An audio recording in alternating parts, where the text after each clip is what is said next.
Good morning Sitaram. જો નૈત્રી બેને ઉઠીને બ્રશ લઈ લીધી છે હાથમાં. બેન અરીસામાં જોઈને બ્રશ કરે છે.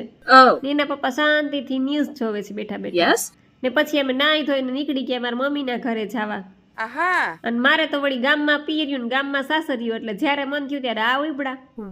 અને ત્યાં અમારા બેન ની મજા આવે, કારણ કે તેવડા છોકરાઓ છે મારા ભાઈના, એક છોકરો ને એક છોકરી, એટલે ધબાધબી બોલાવવાની એની મજા આવે.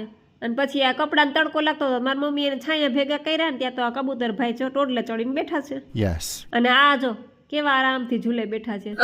પછી આ છોકરાઓની પંગત બેસી ગઈ જમવા. નૈત્રી કે મને તો રીના મામી જ જમાડે. છોકરાઓને જમાડી લીધા ને પછી અમારો વારો આવી ગયો, અમારી પંગત બેસી ગઈ જમવા. તો અમે તો નણંદ ભોજે બે એક જ થાળીમાં જમી લીધું, વાસણ ઓછા બગડે ને.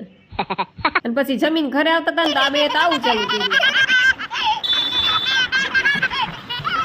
પછી ઘરે આવીને મેં કેશવીને દવા પીવડાવીને સુડાવી દીધી. તો મળીએ નેક્સ્ટ વિડીયોમાં. લાઈક શેર અને સબસ્ક્રાઇબ.